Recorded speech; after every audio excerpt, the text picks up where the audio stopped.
આજ રોજ police મહાનિરીક્ષક Shri Godhra Panchmahal range નાઓ તથા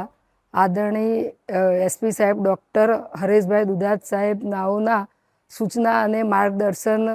આધારે સાર્વજનિક શિક્ષણ મંડળ દ્વારા અનાજ સ્કૂલ તથા બ્રાઇટમેટ ઇન્સ્ટિટ્યૂટ શાળામાં ધોરણ 9 થી 12ના વિદ્યાર્થીનાઓને ટ્રાફિકની જાગૃતતા અંગેનો કાર્યક્રમ કરવામાં આવેલ. તેમાં દ્વિચક્રી વાહન ચલાવતી વખતે હેલ્મેટ અવશ્ય પહેરવું તથા ફોર વ્હીલ વાહન ચલાવતી વખતે જે કોઈ પણ વાહન ચાલક છે તેમના પરિવારજનો તેમને સીટ બેલ્ટ બાંધવા માટે અવશ્ય સમજાવવા તથા ચાલુ વાહને મોબાઈલ ફોનનો ઉપયોગ નહીં કરવા બાબતે તેમજ જો કોઈ નશાકારક પીણું પીને કોઈ વાહન ચલાવતા હોય તો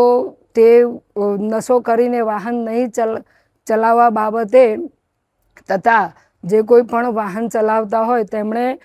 લાયસન્સ અવશ્ય રાખવું, વીમા વગર વાહન ચલાવવું નહીં, તેમજ જો અકસ્માત થાય છે અને અકસ્માત થયેલ વ્યક્તિને સરકારશ્રીની રાહવીર યોજના છે તે અનુસંધાને રાહવીર યોજના અંતર્ગત મદદ કરવા અને એક ગોલ્ડન અવર્સ જે કહેવાય કે અકસ્માતના 1 કલાકની અંદર અકસ્માત થયેલ હોય તેને હોસ્પિટલ પહોંચાડવા માટે 108ને કોલ કરવા માટે તથા સરકારશ્રીની જે કેશલેસ સારવાર યોજના છે તે અંગે માર્ગદર્શન આપવામાં આવ્યું. જય હિન્દ.